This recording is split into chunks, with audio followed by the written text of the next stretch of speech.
What's going on there, YouTube, and welcome back to another comic book video. Okay, so we are going to do a full story video. A full story video is when I sit down and take a bunch of videos that tell one overarching story and combine them together into one big video. Now, today's full story video is going to be about Excalibur, the early days of Excalibur. You see, in the late 1980s, Marvel realized that the X-Men were really popular, and we already had multiple X-Men titles: Uncanny X-Men, X-Factor, New Mutants, Wolverine, but they wanted another one. And so we were given Excalibur, an X-Men team in Great Britain, and written by Chris Claremont, the guy in charge of the X titles. And man, he did his thing. And so in this video, you're going to see how the team came together, but also see the early days of the team going on some crazy adventures across the world of Marvel Comics.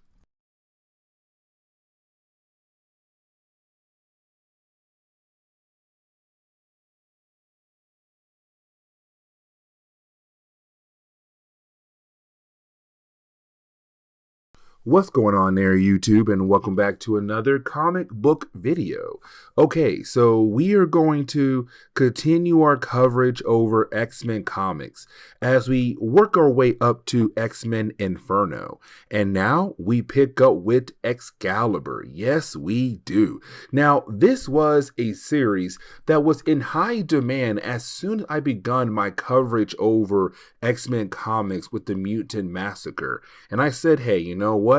If we get to that point, I will cover Excalibur. Well, here we are. Now, we're not going to jump into the main series. That comes later. Instead, we have to cover the special that came out right before the launch of the main series by Chris Claremont in Marvel, better known as Excalibur, The Sword is Drawn. This was a one-shot that told us the story of how Excalibur came together and how they were able to realize they should carry on the dream of Charles Xavier. And so getting into the opening pages for today's story, we pick up with Kitty Pryde. Now, around this point, you have to remember that the X-Men are technically no longer around. See, when it came to Fall of the Mutants, we saw at the tail end of that event, the X-Men gave up their lives to keep the adversary out of their reality. Now, the X-Men were brought back to life by Lady Roma, and the world has no idea the X-Men are technically alive. And that includes all their friends like Kitty Pryde, who was not there because thanks to the Mutant Massacre, her and Nightcrawler had to recover. They had some severe injuries. And so Kitty Pryde is having a nightmare right now about the idea of, not being able to see the X-Men anymore. Now, when it comes to her nightmare, it is a very weird one because she does arrive at a movie set where it seems like the entire life of the X-Men was just one big movie or some kind of TV show, that nothing was ever real when it came to her life being an X-Men. And we already know that is not true. But at first, it seems like she is excited to see her team, but realized there's something wrong with her team. And again, she realized it's some kind of movie set and Charles Xavier is the director, which means all their powers were never real at all. But in the middle of her nightmare, she is confronted by, Rachel Summers. Now remember, Rachel Summers is the daughter of Cyclops and Jean Grey from an alternate timeline, better known as the Days of Future Past. Now, when it came to Rachel, she was brought back in time with the Phoenix, and so she's technically the Phoenix at this moment in time. Except in the earlier parts of X-Men comics, she did join the X-Men, but then she had just disappeared. Well, we kind of find out that she was taken away as a hostage by Mojo in his reality, and she has been kept there ever since she left the X-Men. But when it comes to Kitty Pryde's nightmare, she does see Rachel, but she does see the rest of the team begin to use the chains on Rachel as a way to hold her there, to keep her there with them. And you have Kitty Pryde very confused about what in the world this nightmare is trying to tell her. Except once you have Rachel being able to escape the X-Men, her nightmare, they turn their attention on Kitty Pryde and they change forms into werewolves. And werewolves come from Mojoverse. And it seems like they're coming after Kitty Pryde, which then leads into her waking up. Now, with Kitty Pryde waking up from her nightmare, this gives me the chance to kind of explain what happened to Kitty Pryde in the Mutant Massacre. Like I said, she was severely injured, and when it came to her injury, it was really more of the idea that she was unable to control her phasing ability. She was always in a phasing state. Now, after a few stories, they were able to fix that to a degree, meaning that she's able to control her powers, but she really has to concentrate. But either way, once she does wake up, she remembers, she realizes that the X-Men are dead, and she hates this so much because the X-Men were like her family. But then we pick up with the character known as Megan. Now, Megan is a mutant who has the ability to shapeshift. Now, around this time in Marvel Comics, she is with Captain Britain. But either way, we do pick up with her just being a happy young woman, just enjoying life and being able to bond with the Dolphins. Except when she gets back home, she finds out the X-Men are dead. Now, here's the thing, because on the X-Men, you had Psylocke, and Psylocke is the twin sister to Captain Britain, but also a close friend to Megan. And she already knows this must be hard for her boyfriend with the idea that his twin sister had sacrificed her life to save the world, that she is no longer around. But by the time you have Megan being able to find Captain Britain, well, she sees that this is a man who already knows what happened to his sister, and he has been drinking, and I mean a lot. And so he is so drunk and upset about the idea of what happened to his twin sister. When you have Megan walk over to him and say, hey, you have to understand, there was nothing that you could do. You were across the world. There was no way you could have been there to actually help her. He says, go away, you some few names there I'm not going to say, but he basically tells her to go away because she does not understand what he is going through. And she is so scared of how he was acting, she does run off. And she's so upset that she was not able to comfort the man that she loves, that she runs into her room, but kind of realize that maybe there's somebody that she can talk to that could possibly help her to help Captain Britain. And so she leaves to find that person. But then we have to jump over to Nightcrawler. Now, when it came to the Mutant Massacre, just like Kitty Pryde, Nightcrawler was also severely injured, except when it came to his injury, well, he was just in a coma for a very long time. But the problem for Nightcrawler was, as soon as he woke up, he found out the X-Men are no longer around. They had died. And so this man is also upset about the idea of what happened to the X-Men. Now, he is confronted by Kitty Pryde, and you have the two characters being able to be there for one another, but you also have Kitty Pryde express the nightmare that she had in the earlier parts of this story. And when it comes to Nightcrawler, it seems that he also had the same nightmare as Kitty Pryde. And they're both wondering that maybe it was Rachel Summers trying to call out for help. But if that's the case, where in the world is she? Now, you do have Nightcrawler and Kitty Pryde go back over to the small house that Kitty Pryde is staying at. Except when they walk into that house, well, They are confronted by Gatecrasher and her crew. Now, when it comes to Gatecrasher, she and the rest of the crew, they all come from different dimensions, but they came together to form a group known as TechNet. Now, they're better known as bounty hunters who work for Saturnine, and I really hope I pronounce her name correctly. I went on YouTube to make sure to say her name correct, and that's what most people are calling her. Either way, when it comes to Saturnine, apparently she's looking for the Phoenix.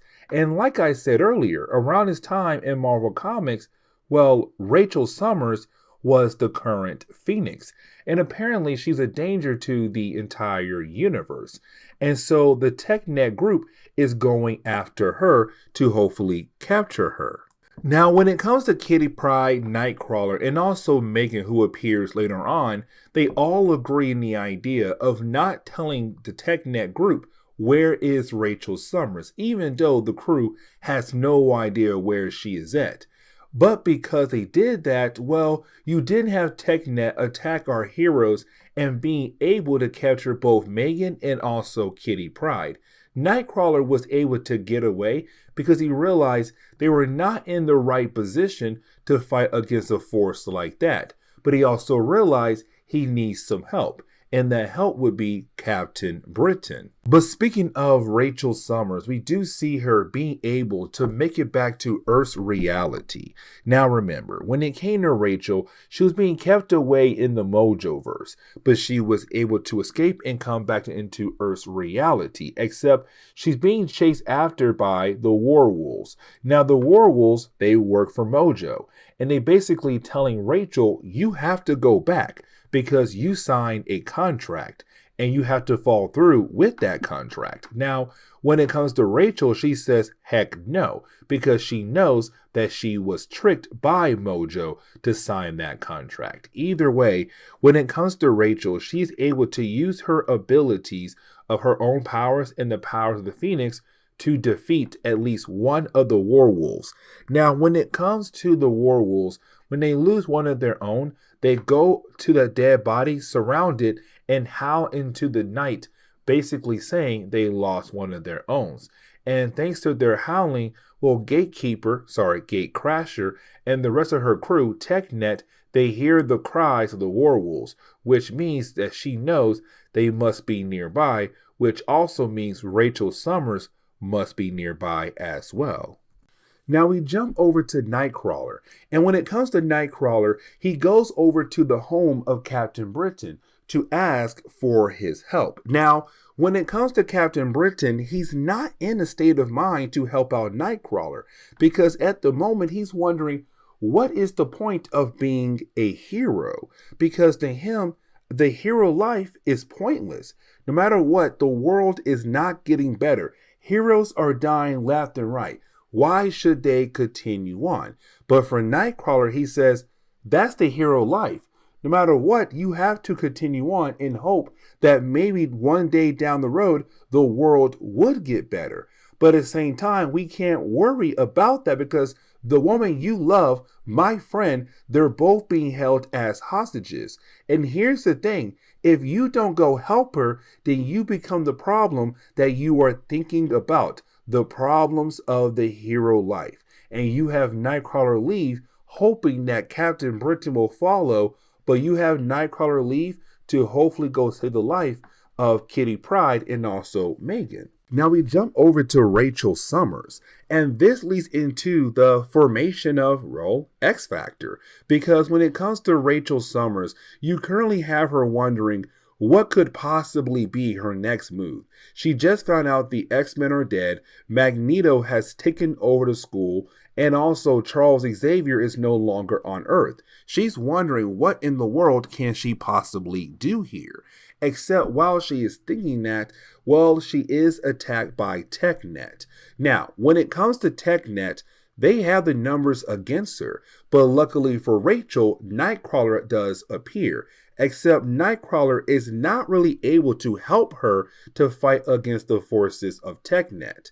But again, you didn't have someone else appear, and that would be Captain Britain. And that is why I say this is the section where you do have the formation of Excalibur. Now, with those three characters, they are able to free Megan and Kitty Pryde. And you have all five characters work together to be able to take down Techneck and also the Werewolves who appeared as well in the middle of the battle. Now, while you have both enemy groups realize that they have no way of actually defeating our heroes, you have both groups retreat for the time being. And you do have our heroes celebrating the idea of this kind of being a reunion. Because remember, Kitty Pryde and Nightcrawler, they haven't seen Rachel for a long time. And now they are able to see her again. And Megan is able to be back with Captain Britain. But the story is not done yet. Now, later on that night, you do have our heroes coming together. And when they do, they're having a campfire, but their conversation is not in a way where it seems, okay, we are about to see the birth of a new team in the world of Marvel Comics. No, their conversation is really more of, we are about to go our separate ways. What we did today was great and all, but hey, you know what? This was a one-time thing. But you have Rachel saying, why should it be a one-time thing? Why not make this a permanent thing? Why don't we try to continue on where the X-Men left off at? Why don't we try to carry on Charles Xavier's dream with the idea that mutants and humans can live together in harmony? And Charles' dream was very similar to King Arthur's dream. So hey, you know what? I feel like what we have here will be a great thing. The X-Men are gone and somebody has to step up. And just like that, you have every single one of them agree. And after them agreeing, you now have your Excalibur team in the world of Marvel Comics. And this leads us into the main series when we actually get into it. But with that being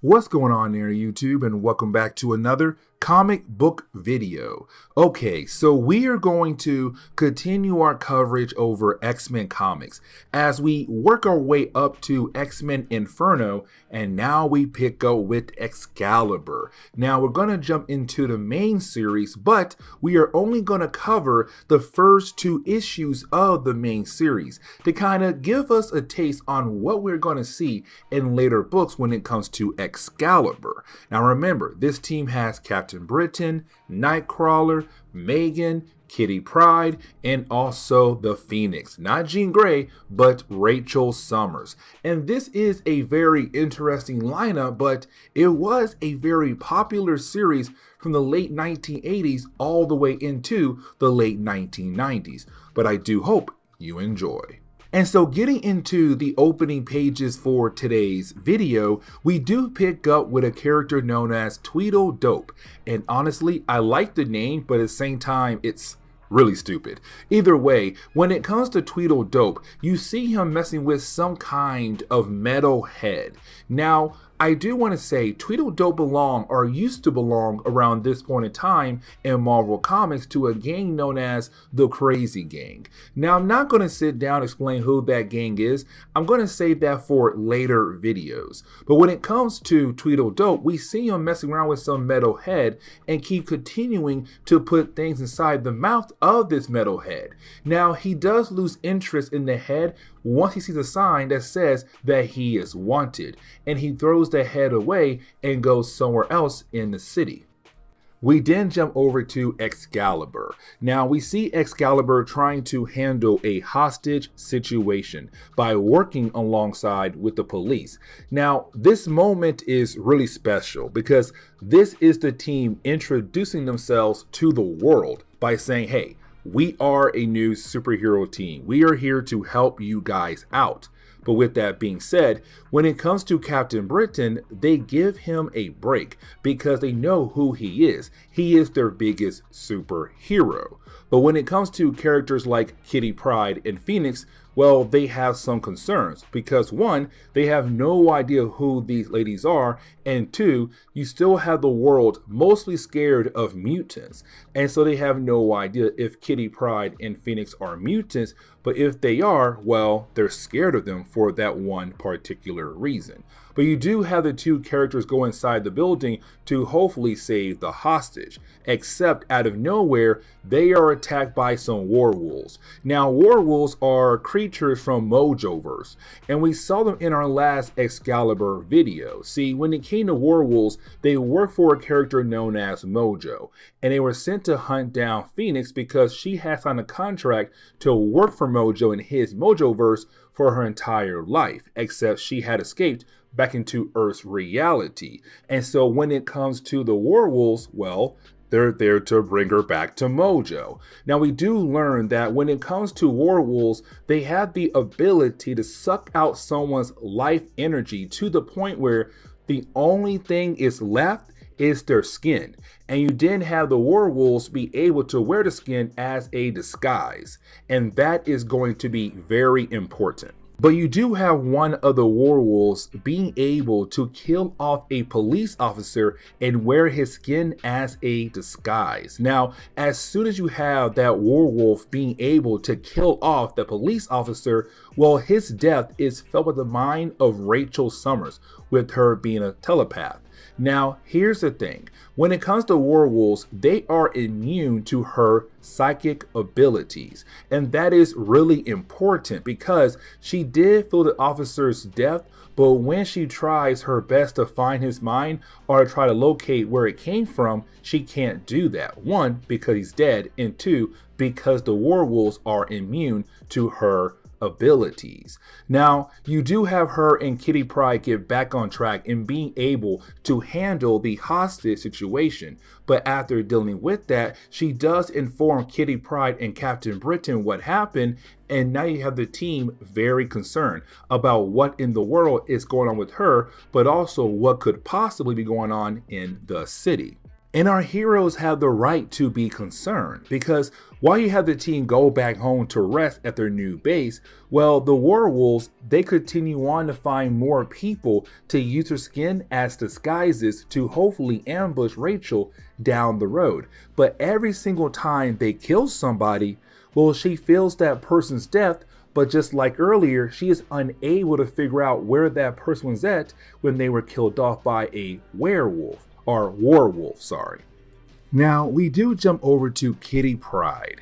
Now, when it comes to Kitty Pryde, she's still sad about the idea of the death of the X-Men. See, around this point in time in Marvel Comics, the X-Men were, well, dead. Because when it came to Fall of the Mutants, the X-Men had given up their lives as a way to stop the adversary from being able to come back into their reality. Now, when they did that, they did it on live television. And so the entire world believes that the X-Men are dead. But here's the thing. The world has no idea that Lady Roma brought the X-Men back to life.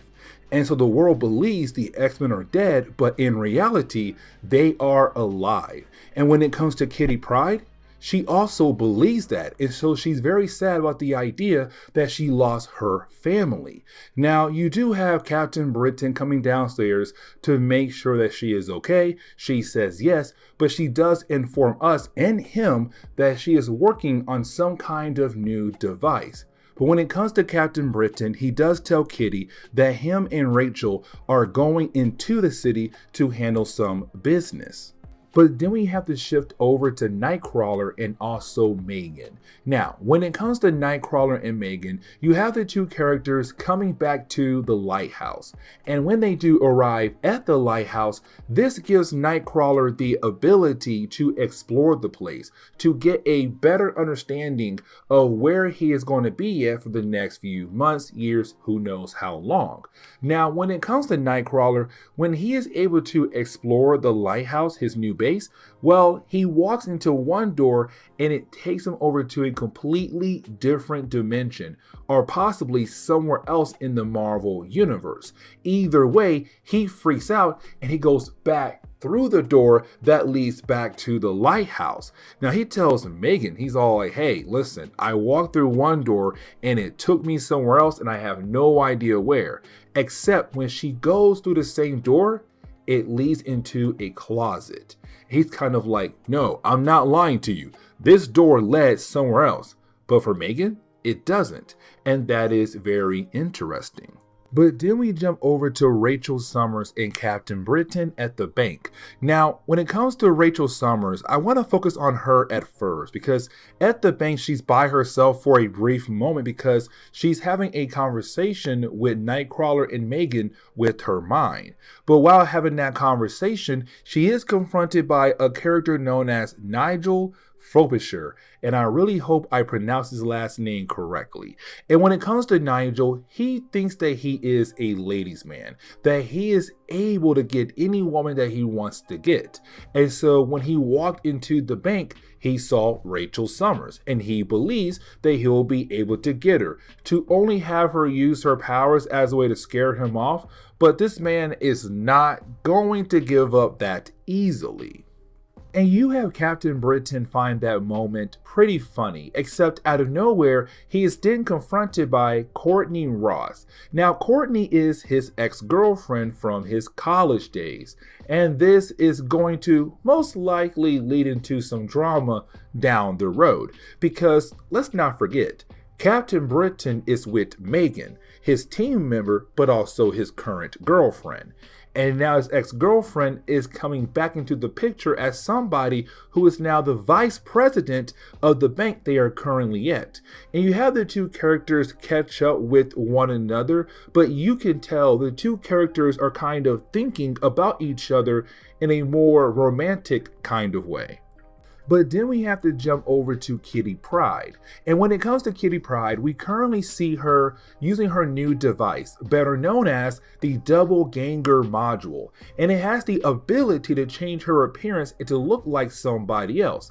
In her case, she is trying to look like Rachel Summers because Excalibur knows that the werewolves are out there looking for her to bring her back over to Mojo. And this is Kitty Pryde thinking, you know what? I should be able to handle the werewolves by myself because of my phasing ability. They will not be able to actually attack me.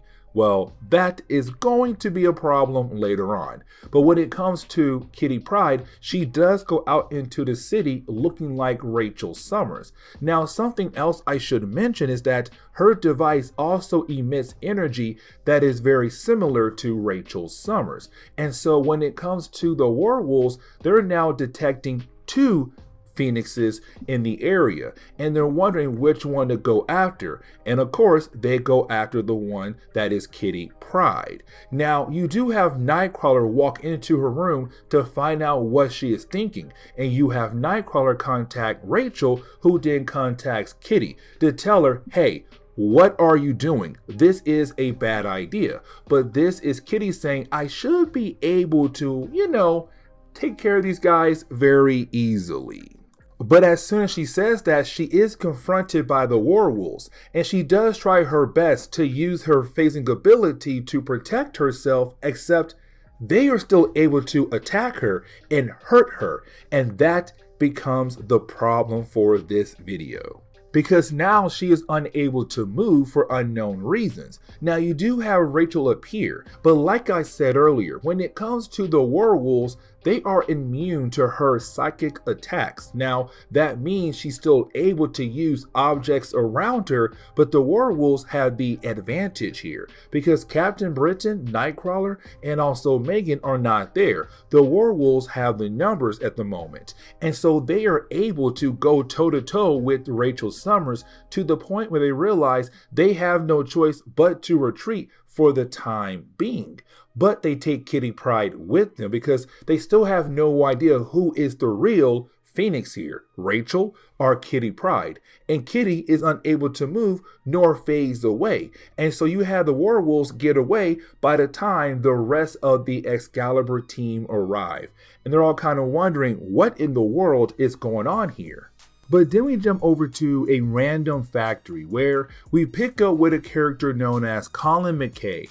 Now, Colin McKay will become a not super important character in Marvel Comics, but he will reappear in a lot of books down the road when it comes to X-Men comics. Now, when it comes to Colin, we see him at the factory and we see him playing around with the same metal head we saw earlier at the very beginning of this video. Now, when it comes to Colin, it seems that he has become friends with this metal head. He talks to it, but we kind of find out that Colin is on the run by some woman known as Vixen. And really, as soon as he says that, well, the factory is surrounded by soldiers who work for Vixen, except when the soldiers go inside the building, they can't find him.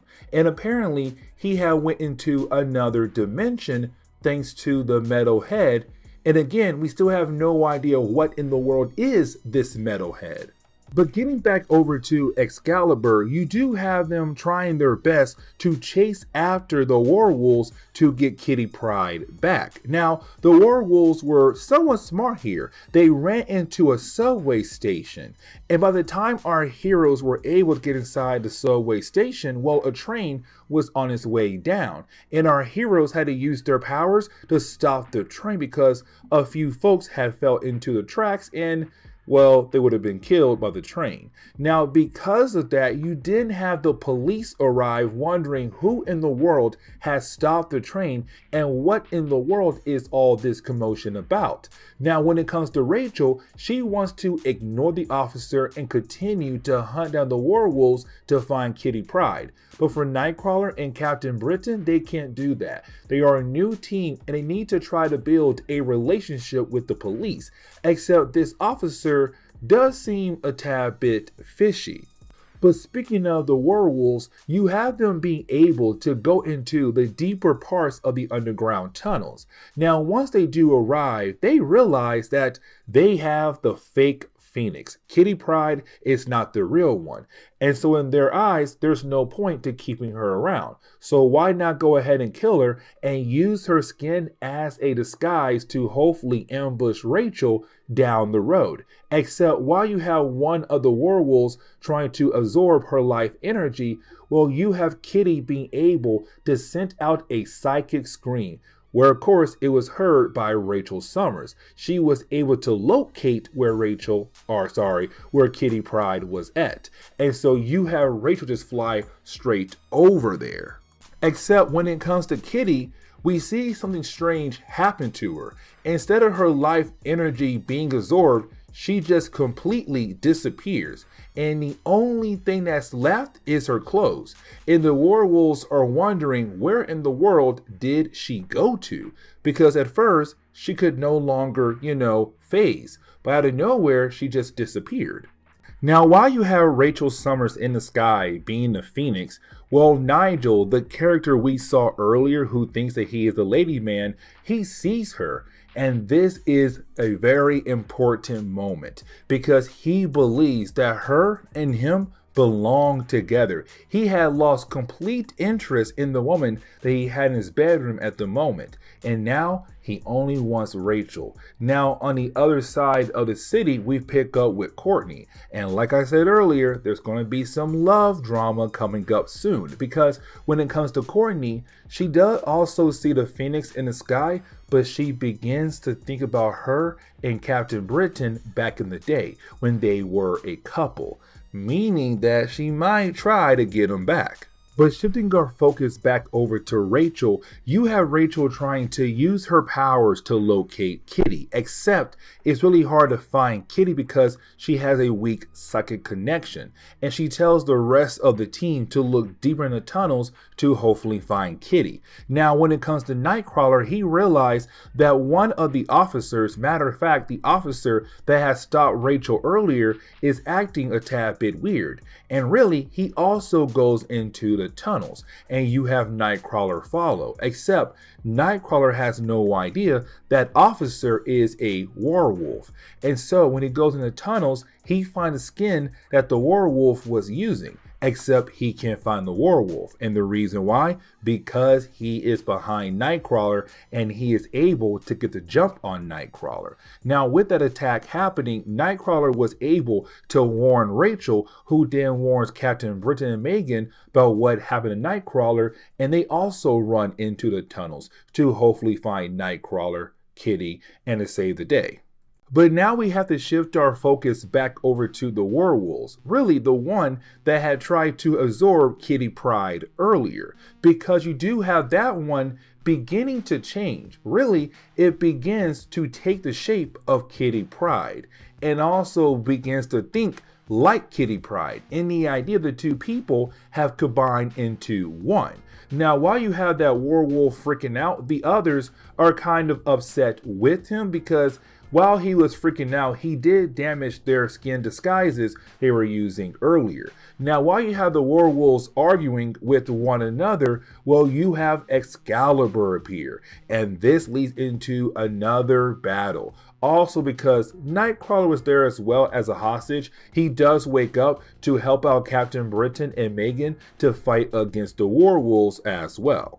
Now, you do have our heroes being able to take down the werewolves, and after doing that, well, they realize the one that looks like Kitty Pryde, something else begins to happen.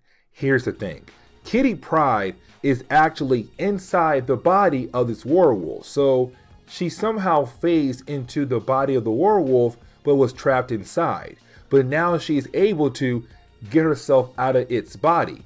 And it's honestly pretty gross because she comes out its mouth. But once she does come out, you do have the werewolf being able to turn back to normal. And our heroes are once again able to save the day. But the question is, what do you do to werewolves that continues to try to hunt down Rachel Summers? And so you have our heroes donate the werewolves like they are animals over to a nearby zoo. So now the public are able to observe these creatures without actually being harmed. But this is also a way to say, you know what, let's put these creatures on the back burner and possibly use them down the road for another story arc. But with that being said, please leave me a like down below.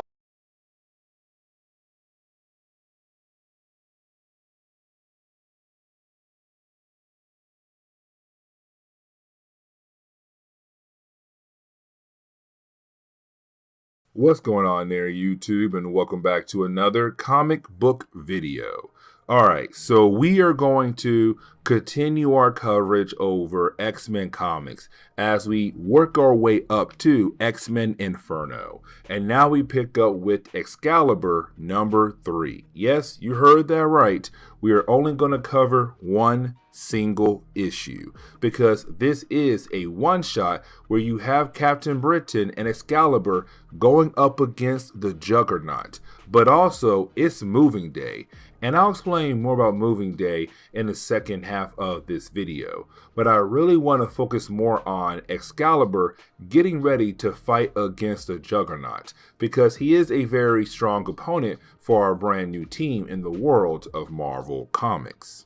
So getting into the opening pages for today's video, we do pick up with a character known as Vixen. Now, we met Vixen in our last video, but that was not her first appearance. Matter of fact, she first appeared in Daredevil's, plural, number 9 back in 1983. Now, when it comes to Vixen, she is a British crime lord, but apparently in the opening pages for today's video, we come to find out that she was paid, or she's going to be paid, $1 million if she's able to accomplish a certain task. And so we see her and her crew breaking into a prison to break out a particular prisoner, and that would be the Juggernaut, of course. Now, as soon as she arrives and finds the Juggernaut, she makes a deal with him. If she is able to help him, he has to be able to help her, and you have the two characters agree on their deal. Now, we have no idea what the actual terms are, but they do agree to help each other out. And this leads into a prison break. Now, real quick, I love this prison break a lot because before it actually happens, you have the army appear to, hopefully capture the Juggernaut and also the prisoners who are going to break out with him. But as soon as you have the Juggernaut destroy the entire prison, which also releases every single prisoner of the prison, well, the army begins to realize that they are not able to actually stop the Juggernaut because he is unstoppable. But that brings in, well, Excalibur. Now, at first, they send in the big guns, and that will be Captain Britain. Now, this is the first time, apparently, that these two characters are meeting each other. And so the Captain Britain, he believes that he should be able to handle the Juggernaut. Yeah.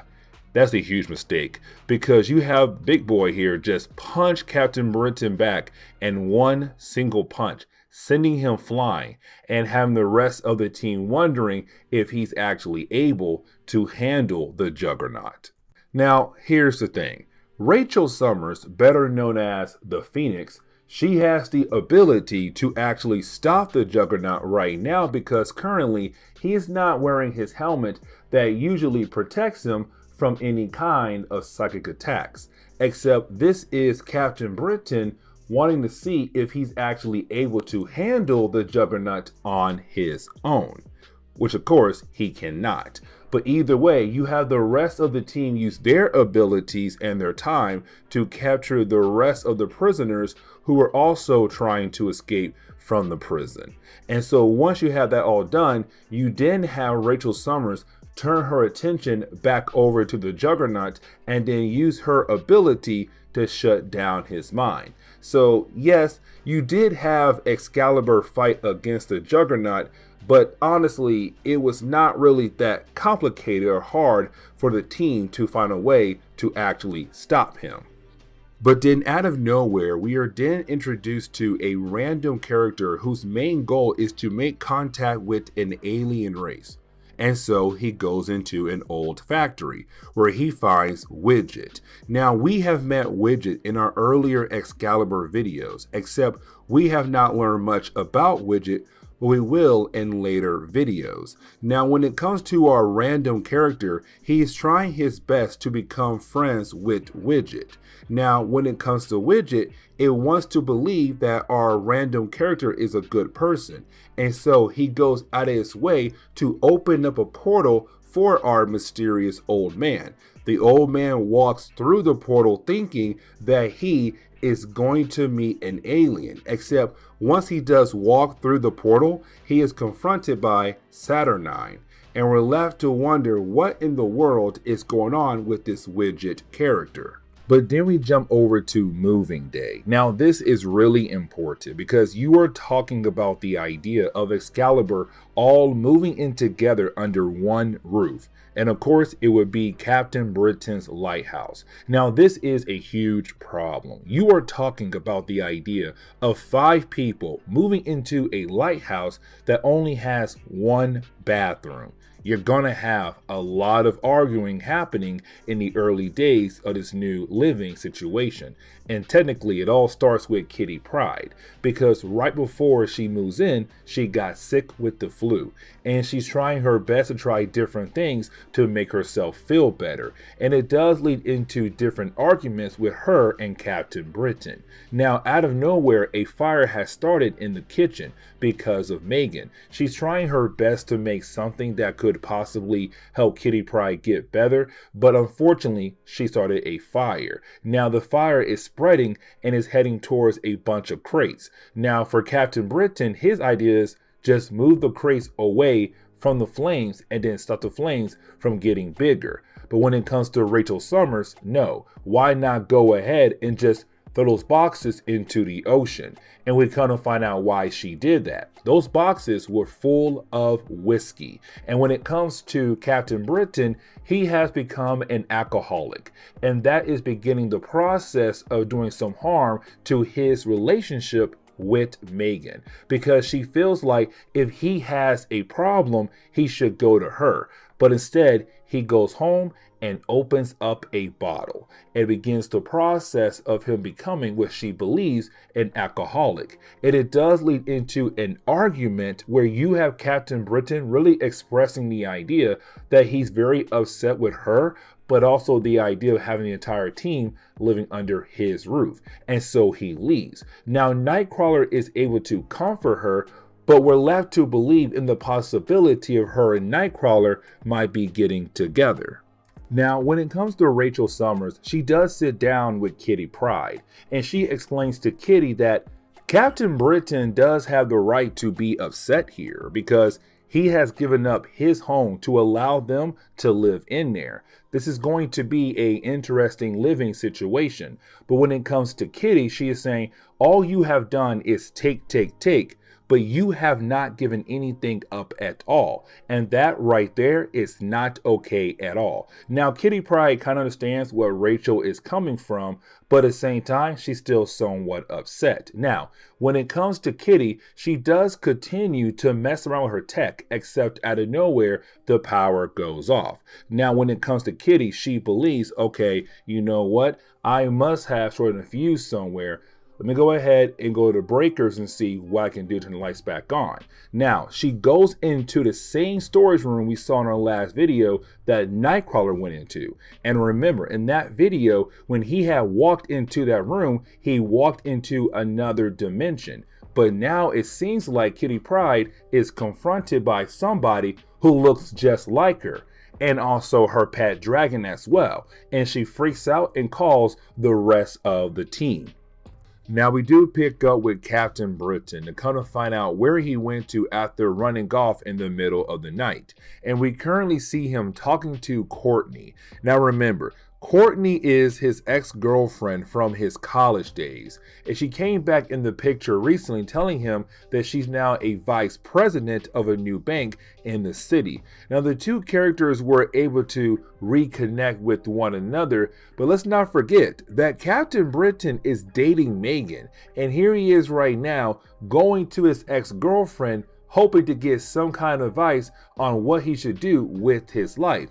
And in our last video, we saw that Courtney still has feelings for Captain Britain.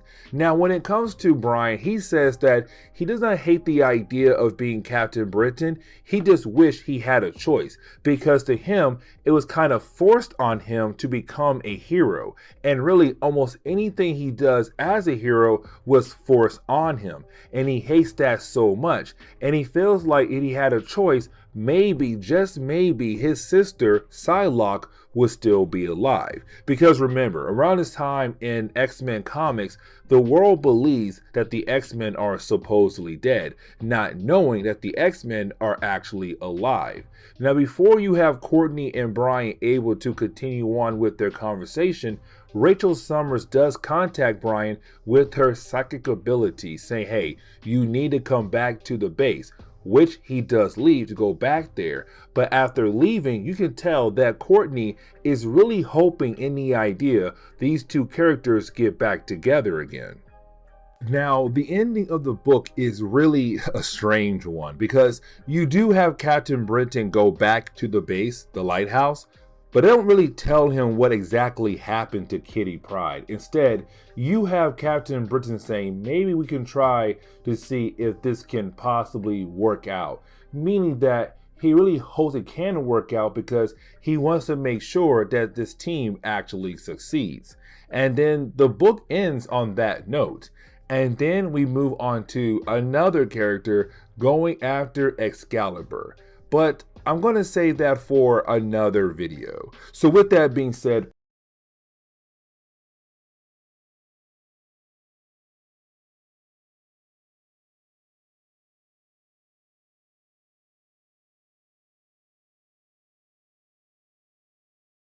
what's going on there, YouTube, and welcome back to another comic book video.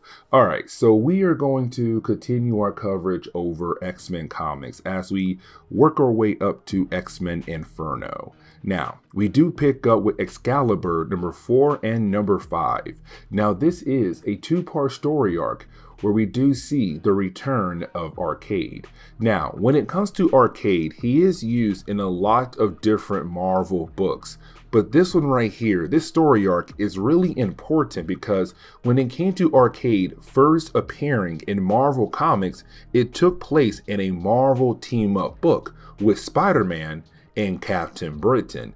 And so it only makes sense that Arcade would come back and try to get revenge against Captain Britain for failing to defeat him last time. But when it comes to Arcade, he goes after the ex-girlfriend of Captain Britain, and that would be Courtney Ross. Now, I'm going to explain more about Arcade later on in this video, but I want to focus on Courtney Ross. You see, when it comes to Courtney Ross, with her just being the ex-girlfriend of Captain Britain, and with her being back in the picture, she's basically being used as a way to bring some drama into the book, because let's not forget that Captain Britain is with Megan, but as we saw in the last video, he has begun the process of leaving Megan and getting back with Courtney, which could bring some more problems for the entire team. But either way, when we do pick up with Courtney Ross, she does miss Captain Britain. She does miss the idea of being with him. But out of nowhere, she's then attacked by the Crazy Gang. Now listen, the Crazy Gang is a set of characters who are literally crazy. And I'm not gonna go out of my way to give you enough information about these characters because they're only used about 16 times in Marvel Comics. And really, most of the time they're being used, it's a way to just move the plot forward, and that's really it. Now, when it comes to Crazy Gang, they came here to grab Courtney for their master. Now, Courtney is able to handle these guys on her own to the point where she's able to get out of her office and get out in the streets into a taxi, and she believes that she's actually safe. Unfortunately, when she does get into the taxi, well, she runs into Arcade and Miss Locke. Miss Locke works for Arcade. But either way, you have Arcade tell her, I am going to use you as a way to get revenge against Captain Britain. Now, we do jump over to Kitty Pryde and also Rachel Summers. Now, you do have the two ladies just out in the city buying a bunch of clothes, just trying to get used to the idea of being in a new country, but at the same time argue about the differences in their styles. But either way, while you have the two ladies out there and they are getting ready to pay, when Kitty Pryde pulls out the money, it's not the usual money used in the country. Matter of fact, the face on the money belongs to one of the members of the Crazy Gang. And this is the way you have Arcade telling Excalibur, hey, I have Courtney Ross. If you want to save her, you better come here fast and get her. Now, we do have to shift our focus over to Nightcrawler and also Megan. Now, here's the thing. In our last video, I did mention that Megan is losing Captain Britain, but she's about to get with Nightcrawler, it seems. And really, you have Nightcrawler making all the moves to possibly get with Megan. And so, as we dive over to the lighthouse, you have Nightcrawler just trying his best to spend some time with Megan. But it does get to a point where you almost have the two characters kiss one another, but they're only interrupted when Captain Britain says, hey, Rachel and Kitty just came back and apparently something big had happened in the city. Now, once you have Kitty Pryde and also Rachel inform Captain Britain about what happened to Courtney, we see how protective he is over Courtney, how concerned he is for her. But the problem is, so does Megan. She's very worried about the idea that he is going to leave her for Courtney. Now, you do have Captain try to leave, but he is stopped by Rachel. And you have the entire team look at the different clues to try to figure out where he could have taken Courtney to. And of course, they were able to figure out a game plan and they head to that location. Now, this is where I kind of want to sit down and talk a tad bit more about Arcade. See, when it comes to Arcade, he does not have any abilities at all. Really, when it comes to Arcade, he is able to create amusement parks. Now, these amusement parks are really a way for him to kill off the different people that he has captured. And really, he calls these amusement parks murder world. And so if you are stuck in one of his murder world parks, you are most likely about to die if you are able to escape. Now, when it comes to Arcade, he has Courtney in a murder world, and he knows that sooner or later Excalibur should be there and try to save her. Now we do pick up with two characters, and that will be Mormon Taggart and Callisto. Now I'm not going to dive deep into what these characters are up to because unfortunately we have no idea what. All we know is that they're on a train heading towards a certain location, except they're then teleported somewhere else thanks to another character known as Widget. And we have been seeing Widget in our earlier videos going around and teleporting people over to other worlds or possibly other dimensions. And currently we see, well, these two ladies heading into what could be other world at the moment. But now getting back over to Excalibur, you do have Excalibur arrive at that location, what they believe could be where Arcade is holding Courtney, except they are ambushed by Crazy Gang. Now, when it comes to Crazy Gang, I don't look at them as a very powerful group that's able to go toe-to-toe with our heroes. Our heroes should be able to handle these guys. But the problem is they were ambushed, and Crazy Gang has devices that allow them to do mind swaps with each member of Excalibur. So for example, when it comes to Captain Britain, his mind is swapped with one of the members of Crazy Gang. He's now in their body while they're in his body, and that continues on for almost every single member of Excalibur, except two. When it comes to Rachel Summers, it seems that she was supposed to go in the body of the Executioner, except when it came time to do the mind swap, the robot disappeared, but it seems like now she is possessed by the Executioner. Now, the last member who was supposed to get their mind swapped was Kitty Pryde, except she was able to get away, which means that she is going to be used as a way to save Excalibur and Courtney Ross from Arcade. Now, some time does pass by, and we do see Courtney, Excalibur, and Crazy Gang all inside Murder World, except only two of those groups right there is really trapped inside Murder World, and that would be Excalibur and Courtney. Now for Courtney, she's very confused. She has no idea why members of Excalibur is trying to kill her, while you have members of the Crazy Gang trying to save her. She has no idea that minds have been swapped. But either way, she knows she cannot stay there. Now for Arcade, this is perfect because now you are talking about the idea of getting your revenge against Captain Britain, but now with his teammates as well, but also killing off his ex-girlfriend Courtney. But we cannot forget about Kitty Pryde. Remember, Kitty Pryde was not captured nor mind swapped with the rest of the team, so she was able to actually follow them back over to the base of Arcade. So while you have Arcade, Miss Locke enjoying what they're seeing in Murder World, you have Kitty Pryde appear. She grabs Arcade and takes him into Murder World. So now there's a possibility that he could die.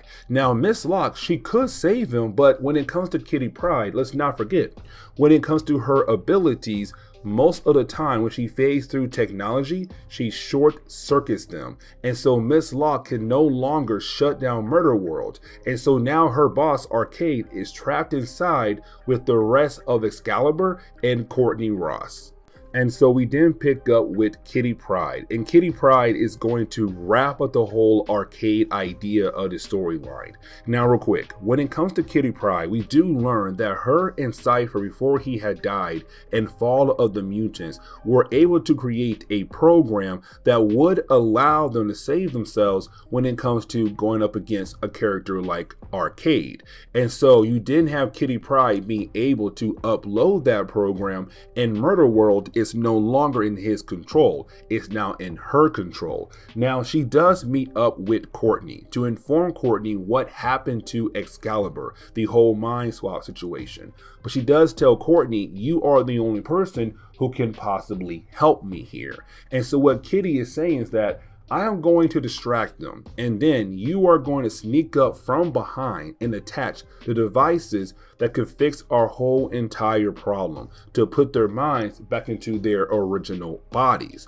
And so after a few pages, you do have our heroes being able to get back their own bodies or to break free from somebody's control. And the day is saved. They can take Arcade and just go ahead and throw him into prison. Now, when it comes to Courtney Ross, you do have her being able to finally go back home, except once she's able to get back home and thinks she has a night off to relax, she's then confronted by Saturnine. Now, this is actually a different Saturnine, and we'll dive more into that down the road. But this Saturnine just kills off Courtney, literally kills off Courtney, and we move on to Captain Britain.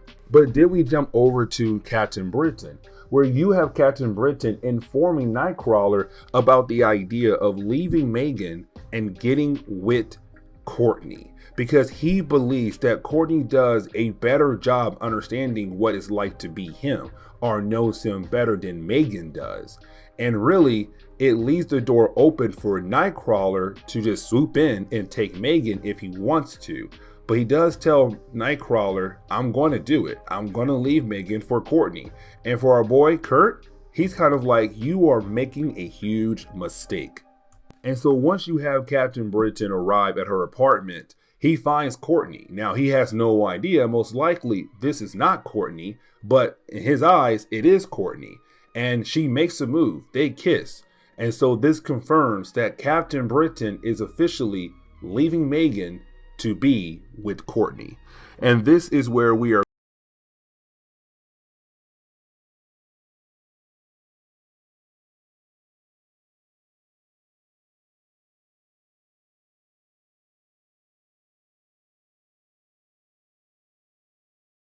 What's going on there, YouTube, and welcome back to another comic book video. Okay, so we are going to continue our coverage over X-Men Inferno, except this time it's going to be our last video for this event.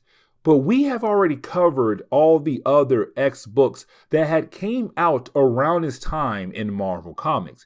Uncanny X-Men, X-Factor, and New Mutants. But there was another X book that was out around this time this event came out, and that was Excalibur. Now, here's the thing about Excalibur's tie-in to X-Men Inferno.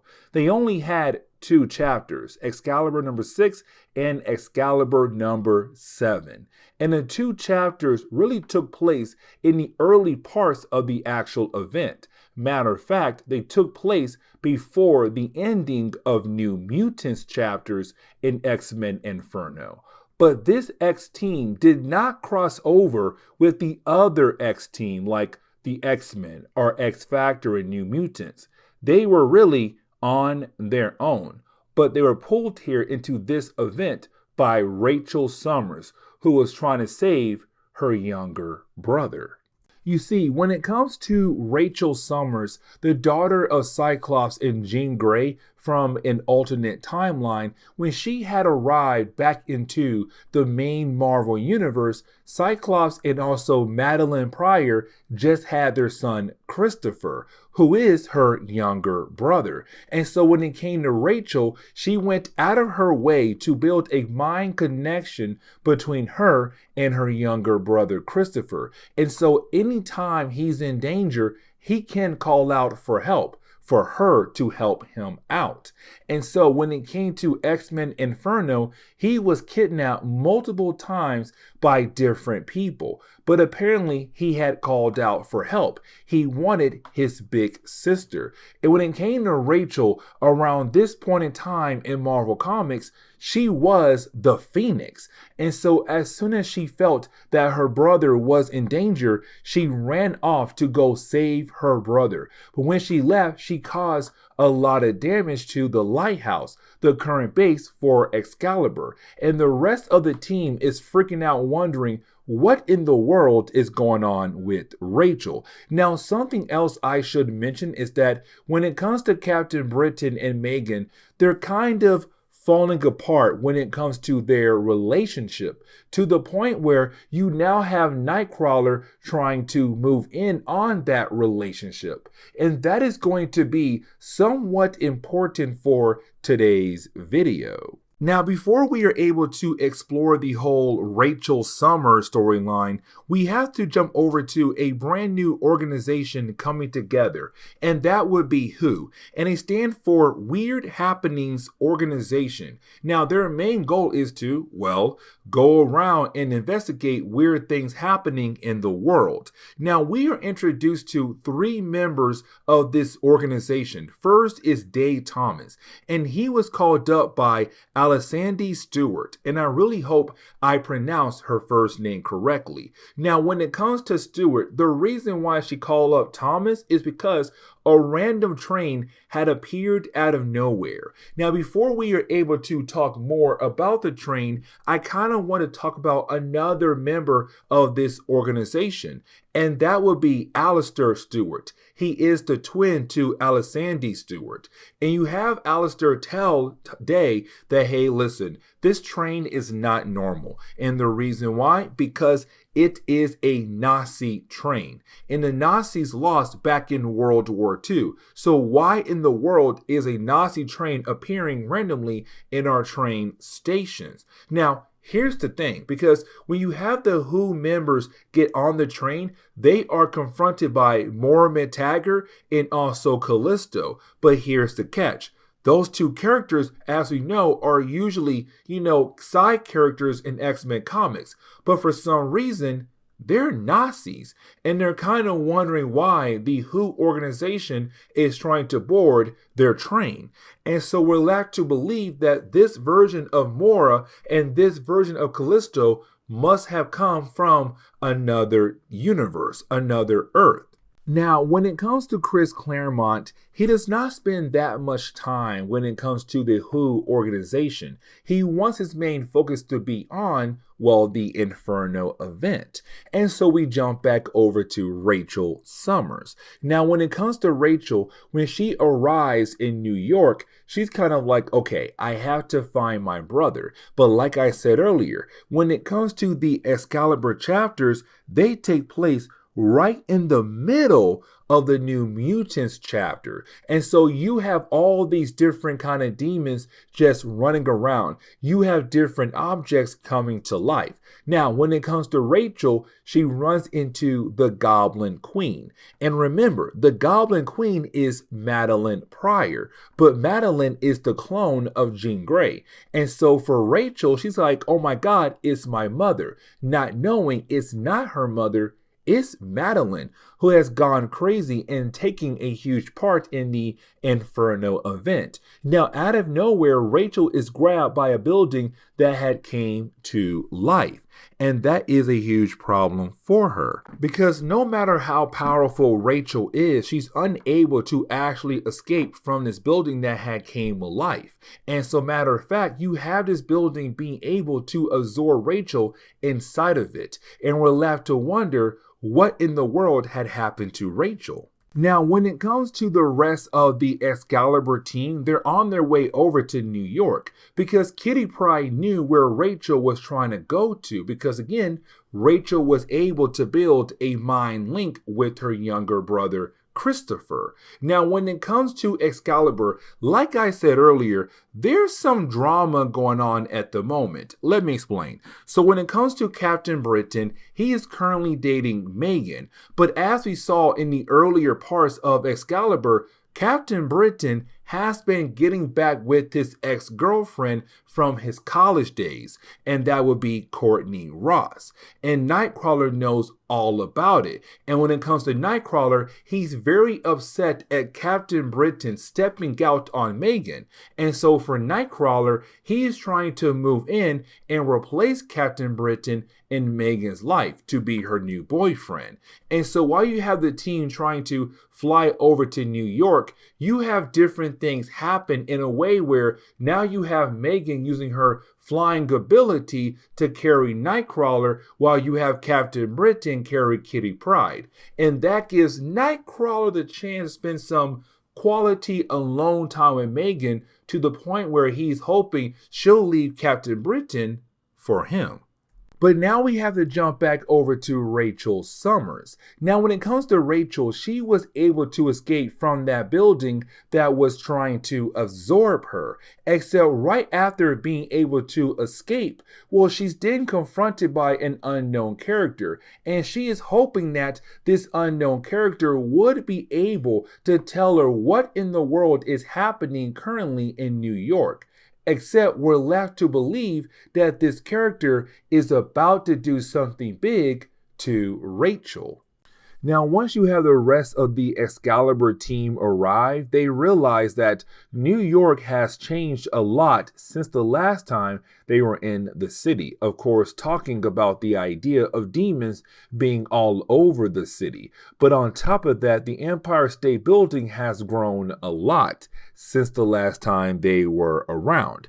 And remember, when it came to the Empire State Building, that was a very huge factor when it came to Nastier's plan, because if he was able to have Madeline sacrifice her son on the new version of the Empire State Building, he would then be able to open up a portal that would allow the demons of Limbo to come into Earth. Now, you have our heroes split up into two groups, and of course, you have Nightcrawler sticking around with Megan. But while you have the two characters being able to get farther into New York, well, out of nowhere, Megan is not acting like herself, to the point where she begins to act like other people who are being affected by Limbo's magic. And she is confronted by Nastier, who turns her into the Goblin Princess. Of course, she cannot be called the Goblin Queen because Madeline is at the moment. But now Megan is on the side of Nastier. Now Nightcrawler realized he has to get the heck out of there because one, Megan's now his enemy, and two, a bunch of demons had arrived. And so he jumps off the Empire State Building. Now, after Nightcrawler had jumped off the building, he did crash on the lower level of New York, except when he looked up, he sees Madeline Pryor, except now she's wearing a wedding dress. But it seems like she was turned into a mannequin, and so she's unable to move. And the question is, what exactly happened to her? But then we jump over to Captain Britain and also Kitty Pryde, who's going out of their way to protect the innocent people who are being attacked by different objects that had came to life. Now, after you have our heroes being able to protect a few innocent people, they are then confronted by the Goblin Princess. Now, when it comes to the Goblin Princess, Megan, it's not really her going after Captain Britain because she feels like he no longer loves her. It's really more of she's being controlled by Nastier to go after different people who are close to her. And so there is a nearby movie theater, and out of nowhere you have all these films come out like chains to grab Captain Britain and Kitty Pryde and drag them inside the theater. Instead, once they're inside, they are teleported inside a movie where you have Captain Britain thinking that he is some kind of role where he has to protect the Goblin Princess, and his main enemy in this movie is Kitty Pryde. Now, Kitty Pryde is very confused about what is happening at the moment, but all she now knows is she has to fight against Captain Britain. But now we have to jump into the second chapter where we pick up with a character known as Crotus. Now, when it comes to Crotus, he first appeared in the earlier chapters of X-Men Inferno. Really, he appeared in the chapters for X-Terminators, where he was a demon who was trying his best to please his master. Now, after failing his master, which was Nastier, Nastier let him go. And so when it comes to Crotus, he had just been wandering around New York, wondering what to do with his life. But then he finds Rachel Summers. Now, by this point, Rachel is a mannequin. But when it comes to Crotus, he knows that Rachel possesses the power of the Phoenix. And he wants to use the power of the Phoenix to put himself on even levels with Nastir, as a way to show Nastir that he is not a worthless demon. But now we jump back over to Kitty Pryde and also Captain Britain, who are still stuck inside the movie. Now, when it comes to Kitty Pryde and Captain Britain, you do have the two characters fight against each other, and Kitty Pryde is able to use her phasing ability to dodge most of the attacks. But here comes the problem for Kitty. You see, even though she is able to dodge most of the attacks, there are innocent people who were also pulled inside this movie. And most of the attacks that she is dodging could actually hit the innocent people who are behind her. And so she has no choice but to stop using her phasing ability. Now, when it comes to Kitty, she is a well-trained fighter. And with those skills, she was able to take down Captain Britain. But here comes the next problem. The movie changed into a horror film. And now Captain Britain has turned into some kind of creature who is trying to kill off Kitty Pryde. And Kitty Pryde has no choice but to go ahead and run away. But now we have to jump back over to Nightcrawler, and we kind of find out that Nightcrawler is okay after jumping off a taller version of the Empire State Building. Now, once he does get back up, he's actually eaten by a police car. Yes, you heard that right, a police car, because again, when it came to Inferno, you had different objects come to life. And so when it comes to Nightcrawler, like I said, he was eaten by a police car. Now, once inside the car, he realized that there are other innocent people the car had also eaten. But because you have everyone freaking out inside this monster's belly, it actually throws everyone back up. And so you have Nightcrawler wondering, what in the world is going on in New York? And what in the world did he just go through?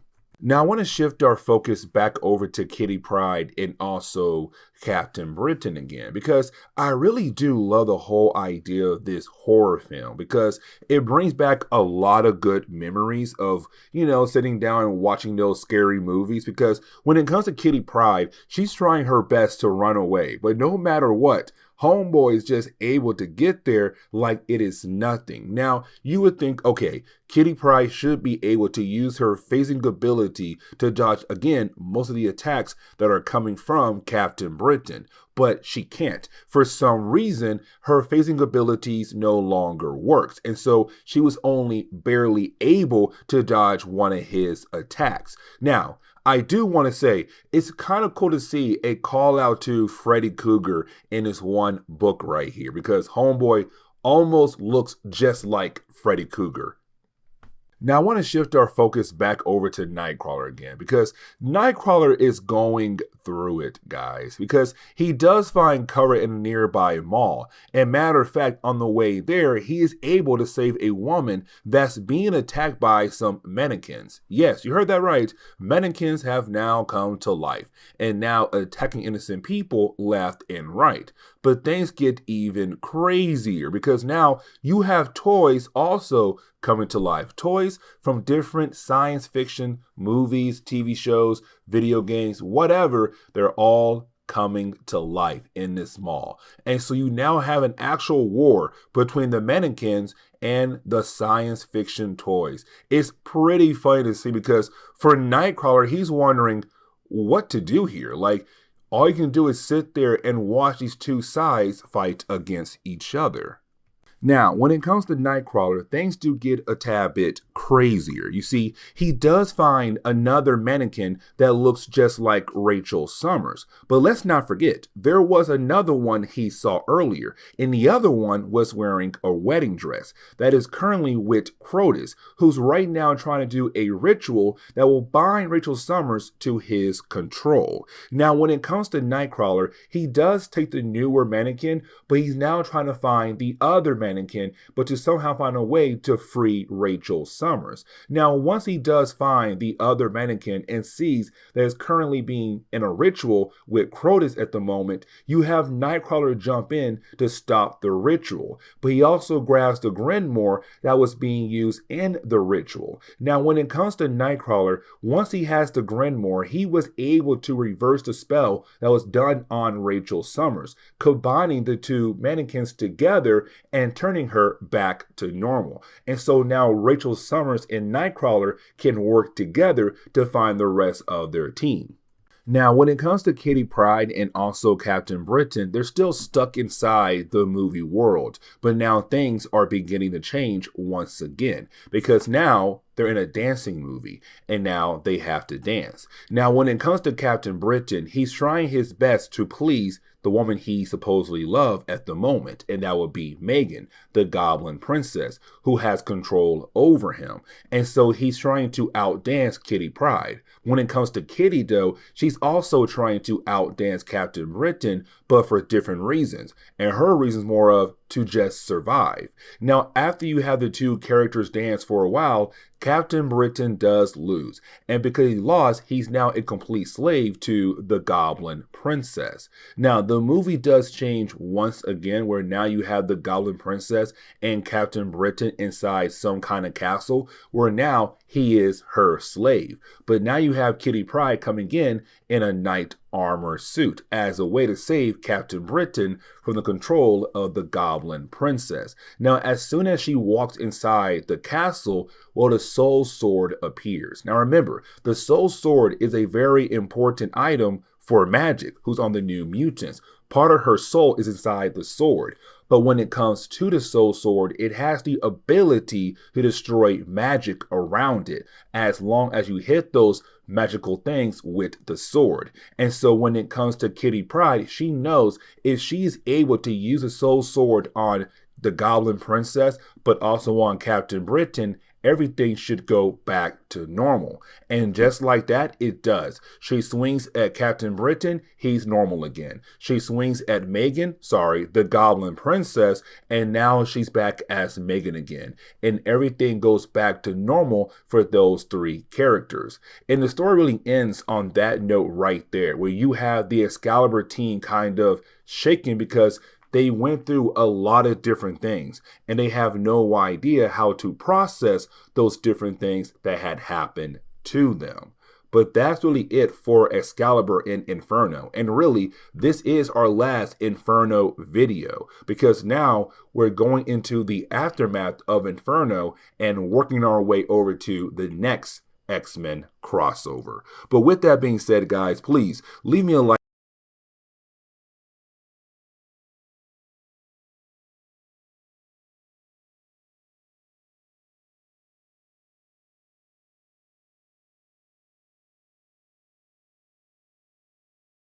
Okay, so getting back into our coverage over the X-Men, as you know, we had just wrapped up X-Men Inferno, and now we are going to work our way up to Days of Future Present. Now, before we are able to properly dive into that crossover, we have to cover a lot of different books from all the different X titles around that time in Marvel Comics.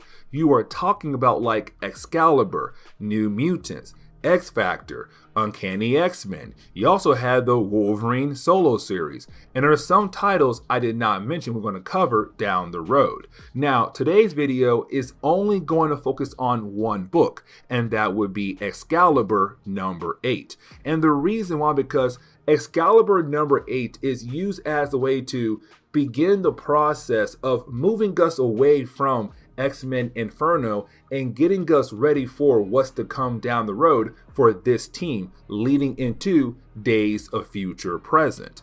Another reason why I really want to focus on Excalibur number 8 is because it really shows that the team is still trying to deal with the idea of what they went through when it came to X-Men Inferno. Not all the members, but most of them, they still feel kind of weird about what happened in that event. Because remember, when it came to Inferno, all 4 X titles were involved, except when it came to Excalibur, they only had 2 chapters, and by the time their chapters had ended, the entire event had ended. And on top of that, when it came to Excalibur, they didn't cross over with the other X titles. They didn't fight alongside with the X-Men or X-Factor or at least the New Mutants. They were on their own, and they still had no idea what exactly happened when it came to that particular event. And so some members, they went through a lot and are still kind of questioning what they just went through. But now we can jump into Excalibur number 8 properly, where we pick up with Captain Britain freaking out. Now here's the reason why he's freaking out, because he's still thinking about the whole X-Men Inferno event, believing that his team has just been kidnapped, because he woke up so late into the day. The rest of the team had already left the hotel to go take care of some things, but he does not know that. So he believes that his team has been kidnapped until he finds some notes that were left behind by each member, telling him where they all went to. When it comes to Rachel, she went out of her way to go pay a visit to her baby brother, Christopher. When it comes to Kitty Pryde, she went back home to the school of Charles Xavier. When it comes to Nightcrawler, he went to California to get a jet for the team. But then you have Captain Britain realize there was no note left behind for Megan. And around this time in Marvel Comics, him and Megan were dating, but he was beginning to move away from her and getting back with his ex-girlfriend, Courtney Ross. But either way, he still has some concerns for her, wondering where in the world did she go to. And so he does change clothes to go find her. Now, when he does fly out of his hotel room, we get one panel with Clark Kent and Lois Lane. Now here's the thing, they're drawn like Clark Kent and Lois Lane, but they don't have their last names. They call each other by their first name, just Clark and Lois, and that is it. And I kind of found that cool, but either way, we move on with the story.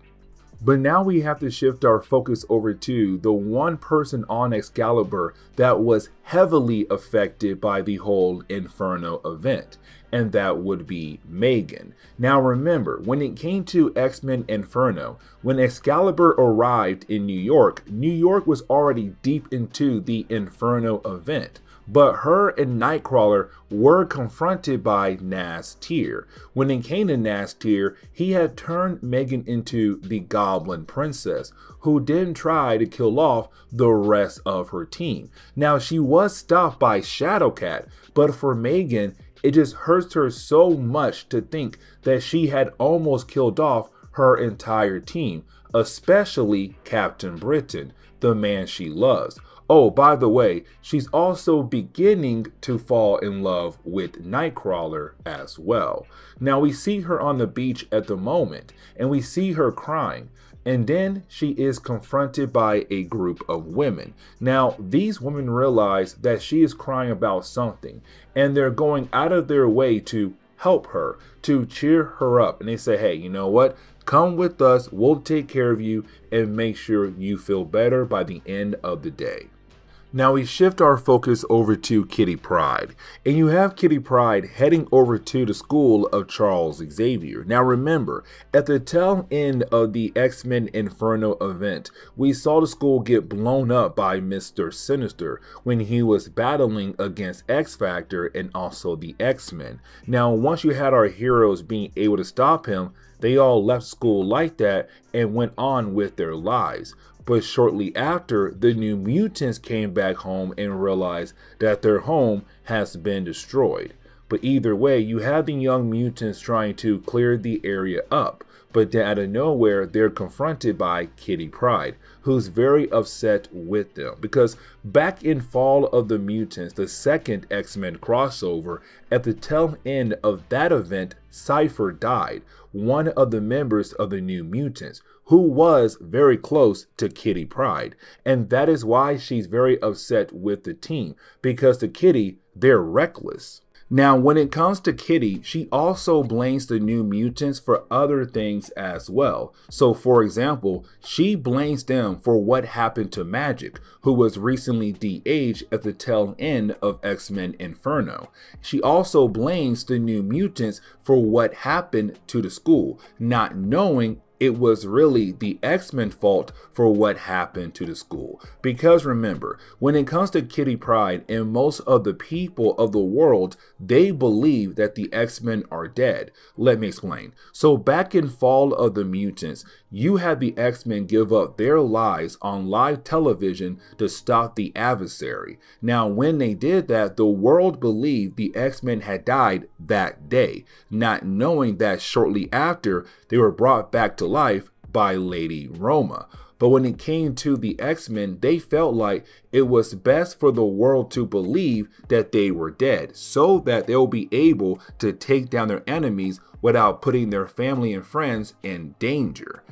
But like we saw in earlier videos that we have did, you now have different characters now knowing that the X-Men are alive and well. Let me explain. You see, when it came to X-Factor, they had to fight alongside with the X-Men at the tail end of Inferno to stop Madeline Pryor. When it came to the New Mutants, they fought alongside with Colossus. So those two teams know about the X-Men. But when it comes to Excalibur, they don't know, because when it came to the Inferno event, like I said earlier, they did not cross over with any other X teams at all. They were on their own in the entire Inferno event. And so for Kitty Pryde, she believes that the X-Men are dead. But either way, you have Danny Moonstar say, listen, I know that you are upset with us. You are upset with us. But the thing is, we're trying our best to still carry on Charles Xavier's dream,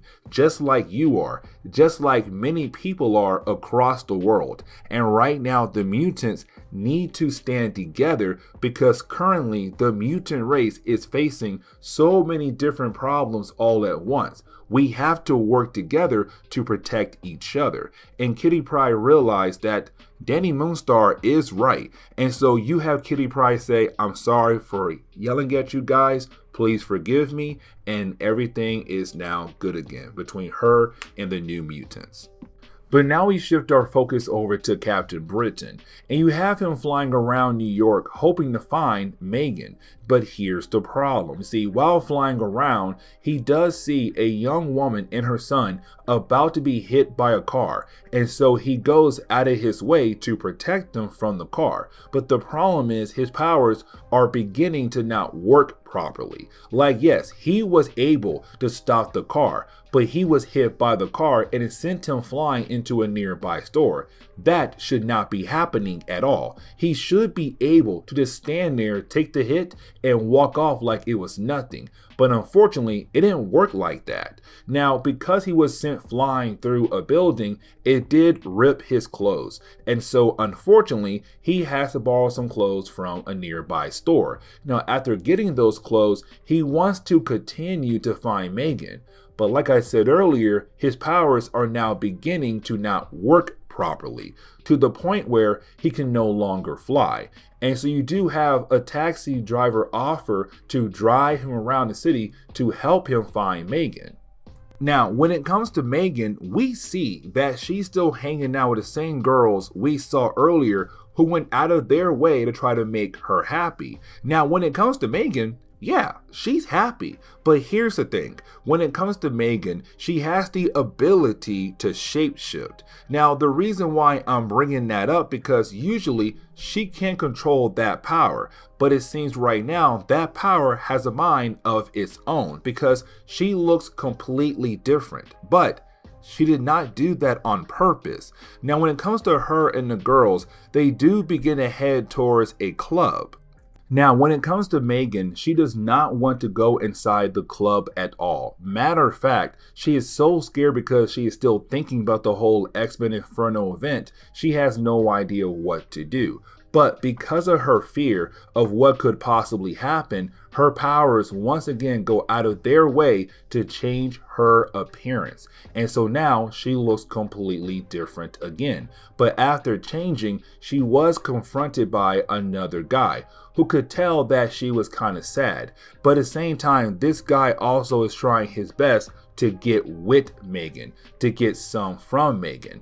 And so after a while where it seems that he is trying to make her happy, once he reveals what he wants from her, she has to use her ability to shapeshift to scare him away, to leave her alone. And so now she's wondering what to do next in the big city.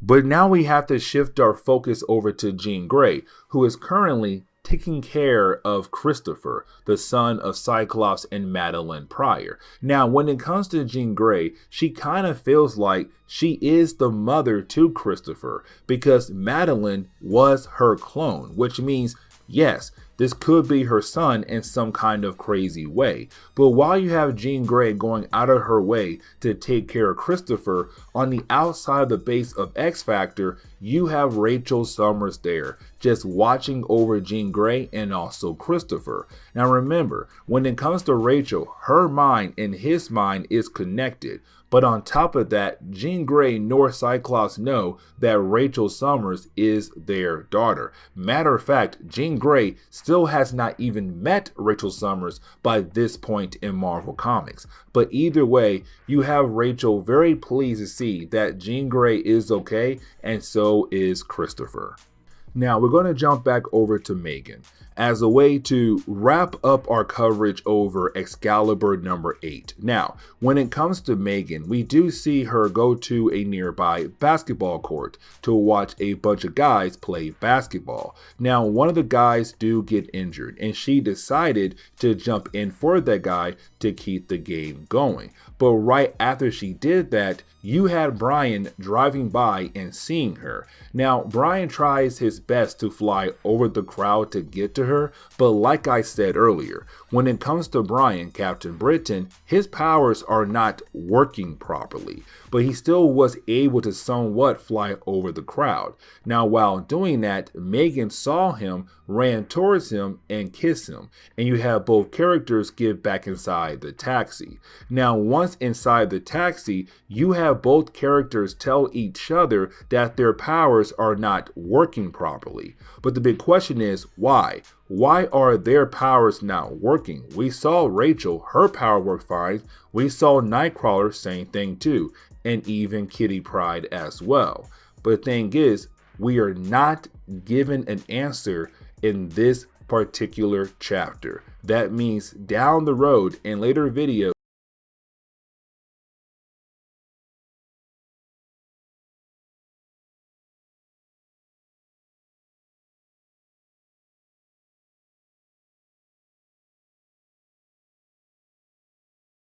what's going on there, YouTube, and welcome back to another comic book video. Alright, so we are going to continue our coverage over Excalibur, and we pick up with issues number 9, 10, and 11. Now, we're going to cover Excalibur as a way to continue our coverage over X-Men comics as we work our way up to Days of Future Present. Now, today's video, we're going to cover a 3-part story arc where you have Excalibur fighting against, well, Excalibur. Yeah, you heard that right. See, Excalibur is about to fight in alternate versions of themselves.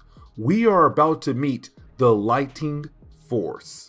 Now, this story arc does pick up a couple issues after X-Men Inferno. And remember, when it came to X-Men Inferno for Excalibur, Rachel Summers left in a hurry to go save her younger brother Christopher, and the rest of the team followed. Now, when they left behind their pet dragon Lockheed, and Lockheed has been waiting for them to come back home. He missed his family. Now, out of nowhere, he thinks that Shadowcat has returned back home, to only find out that yes, it is Shadowcat, but not his Shadowcat. We are now being introduced to Lightning Force. They had just arrived into the main Marvel universe. But we kind of find out the reason why Lightning Force is here because they are looking for their version of Moira Taggart and also Callisto that had also arrived in the main Marvel Universe not too long ago.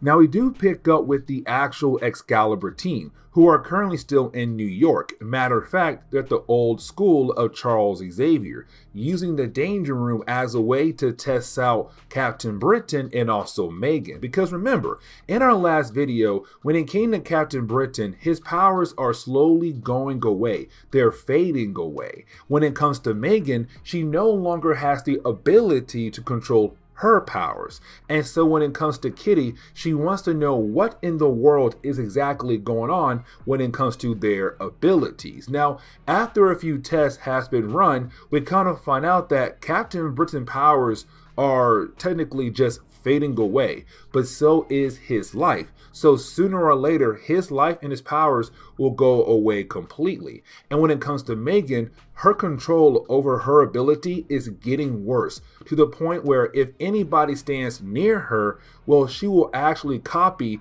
what they look like, and sometimes may copy what their powers are like as well. But then out of nowhere, you have Nightcrawler get a call from Dave Thomas, and we'll talk more about Dave Thomas here in a moment. But with that call, you have Excalibur realize they finally have to head back home to London to figure out what in the world is exactly going on there. But now we jump over to London, where we pick up at a branch of the Hellfire Club that is located in London, where we pick up with a character known as Nigel Frobisher. Now, when it comes to Nigel, he is expressing how much he truly hates Courtney Ross, a character that has a higher position in a bank they both work at. Now, remember, Courtney Ross is actually the ex-girlfriend of Captain Britain, and like we saw in the earlier parts of our coverage over Excalibur, well, she was beginning the process of having Brian dump Megan, his current girlfriend, to get back with her. But here's the problem. The world has no idea that Courtney Ross died a while back, that she has been replaced by Opal Luna Saturnine from Earth 9. And so Saturn 9 is pretending to be Courtney, and no one knows it. Now, when it comes to Nigel, while he is expressing how much he hates Courtney, well, Saturn 9 walks in from behind, and she's still pretending to be Courtney. And for Nigel, he believes it is Courtney. Now, she does overhear how much he does hate Courtney, and so she plays a game with him. She's all like, hey, you know what? Let's play a game of poker. Now, this first game of poker, they only bet money. But after the first game and Nigel's first loss, you then have both characters continue to play more and more games. But each game, the wager gets bigger and bigger, to the point where you have Nigel actually wager $1 million. And when it comes to Opal, well, she wagers her job position. But the game does not last that long because you actually have Nigel lose. And so now he owes Courtney, who is Opal Luna, $1 million. And he has to pay it very soon. But now we jump over to the Tower of London. Now, the Tower of London is an old castle that is currently being used for different kinds of things. So for example, one part of the castle is currently holding on to different objects or different uniforms that were used by superheroes who worked out of Great Britain. But now another part of Tower of London is the home base to a certain organization, better known as Weird Happenings Organization, or also known as WHO. And that leads us into Dave Thomas and also Alistair Stewart. Now, when it comes to Dave and Alistair, they're both part of WHO, but they're currently talking about what to do with Moira Taggart and Callisto. Now remember, they're not talking about our Moira Taggart and Callisto. They are currently talking about two alternate versions of those characters that came from an Earth where the Nazis had won World War II and then took over the entire world. And matter of fact, they are from the same world as the Lightning Force. But either way, when it comes to our two characters, they're wondering what to do with those two guys, but to also find their two missing people. Now, while talking, they're confronted by a bunch of creatures that had appeared from another Earth. And you're kind of wondering, how in the world are these different kind of characters arriving into this one Earth?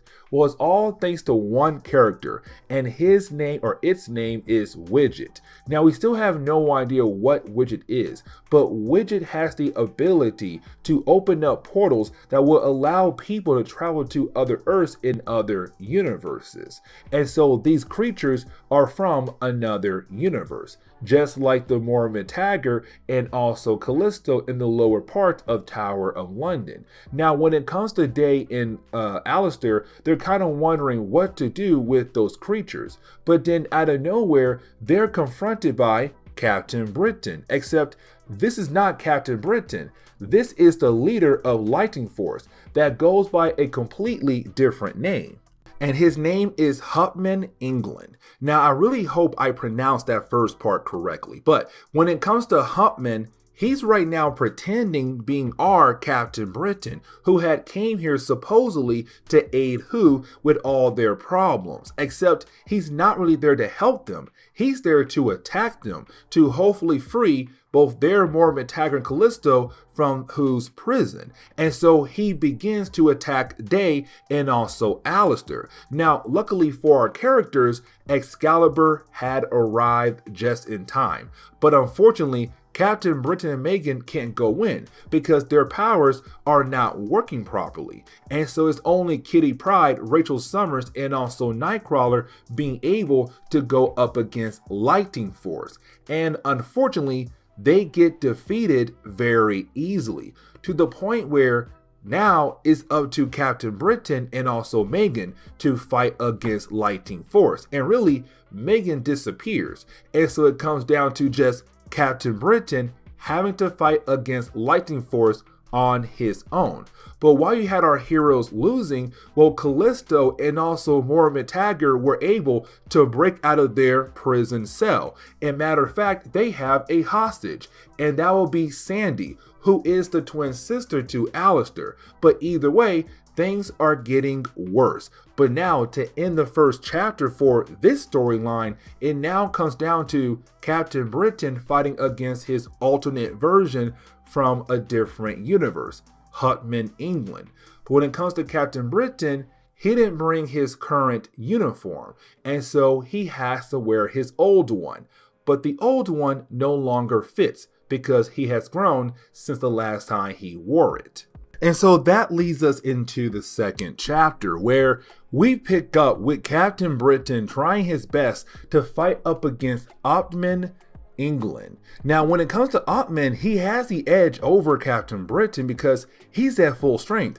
Captain Britain powers have begun to fade away. Now, he does tell us in the book that he believes he feels somewhat better after leaving New York, but he's not back to full strength just yet. And so at first, the battle is not going his way at all. He is actually losing the battle big time, and the rest of the Lightning Force is just watching and enjoying watching their captain being able to win the battle. But after a while, you then have Captain Britain being able to bounce back. Now, two other things do work out for our heroes. One is that Megan was able to replace the other Megan who was part of Lightning Force as a way to surprise the other members of Lightning Force.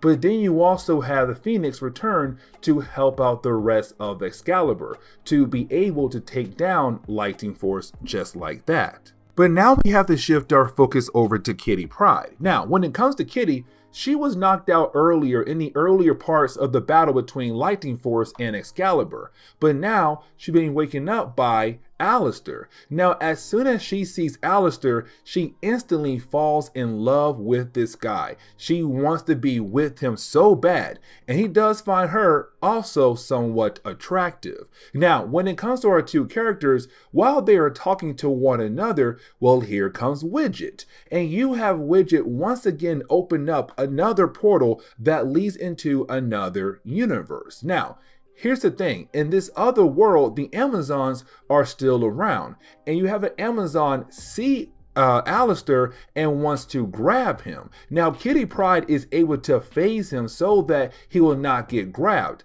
But let's not forget, when it comes to Kitty Pryde, once she does use her phasing ability through technology, electronics, they short circuit. And when it comes to Widget, well, it is a piece of technology. And so you had Kitty use her ability on Widget to close the portal so that an Amazon will not come through and try to attack her and also Alistair. But once you have Kitty Pryde and Alistair being able to meet up with the rest of Excalibur and also the Who organization, we now get to the big question: what to do with Lightning Force, but also Callisto and Moira McTaggart?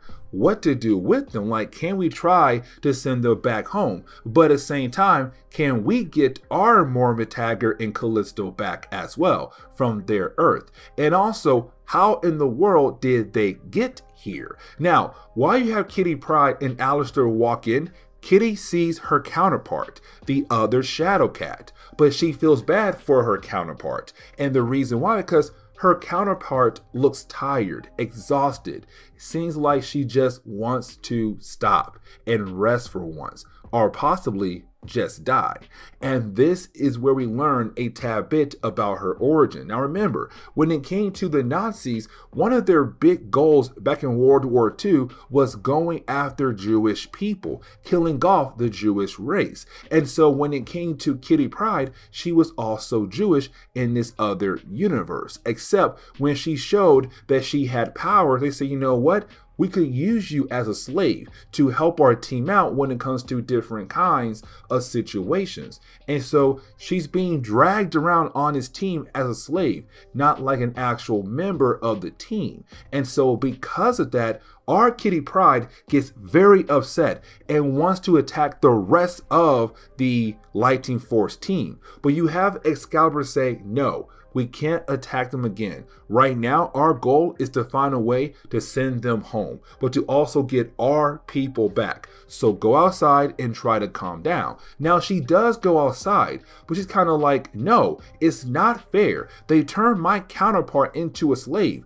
We should go out of our way to free her. But the rest of the team say, hey, listen, she's from an alternate universe. We don't have the ability to step in like that, especially now when we are trying to get our folks back from that other Earth.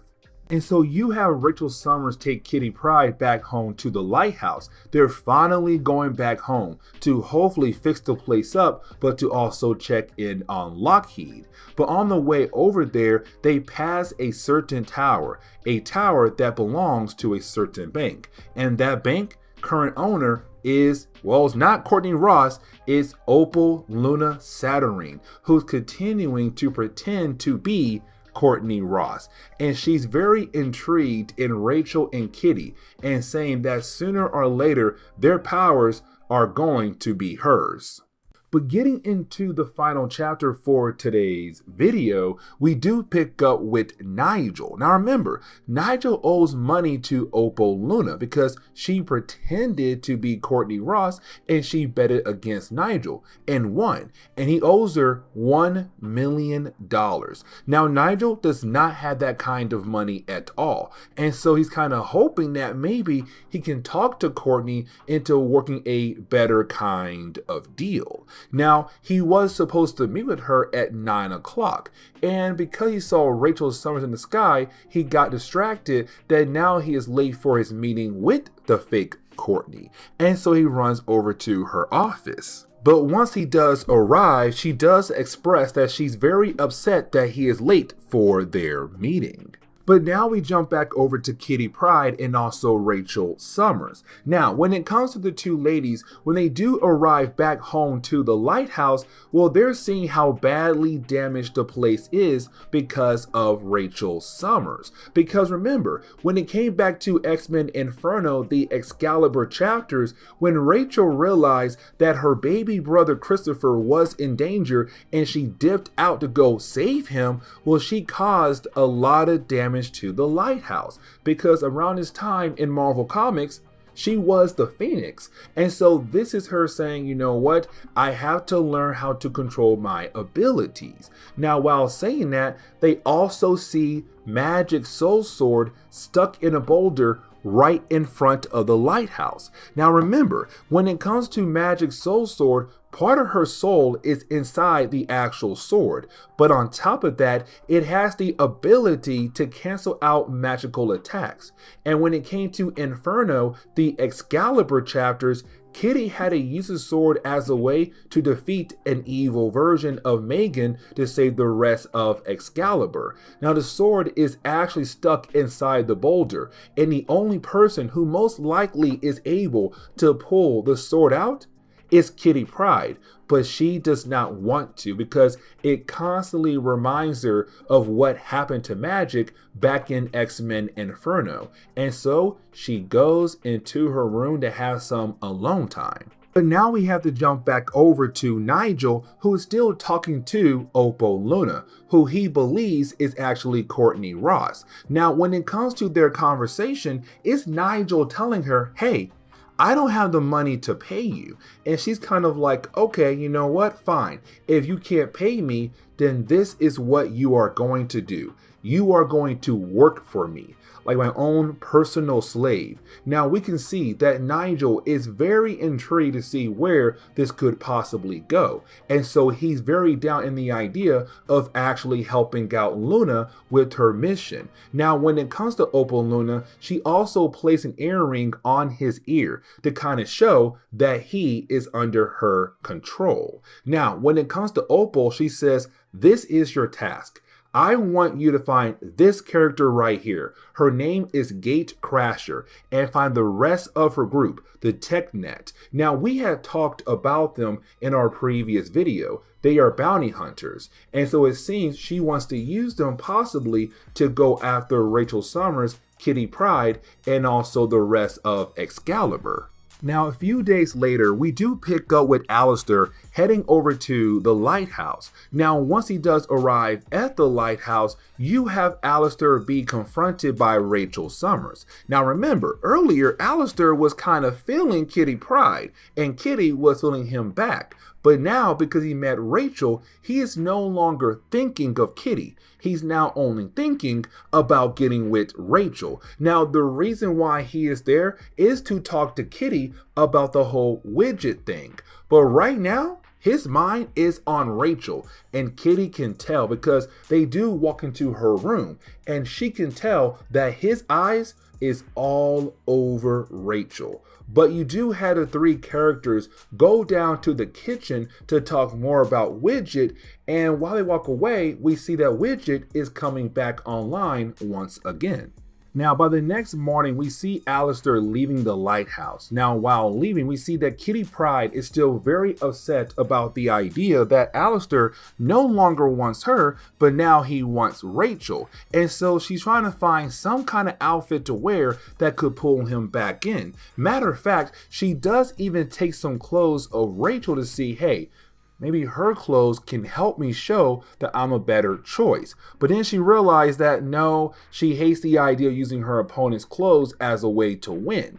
And so she gets rid of all the clothes that she was wearing. But then out of nowhere, she's then teleported into another universe. And in this one, everybody are animals, and some of the animals look like members of Excalibur, and they're all staring at her, who's just naked right in front of them. But then she's teleported back into the main Marvel universe, except when she is teleported back into the main Marvel universe, she's teleported right in front of Alistair and Rachel naked, and she has to rush back in after being embarrassed.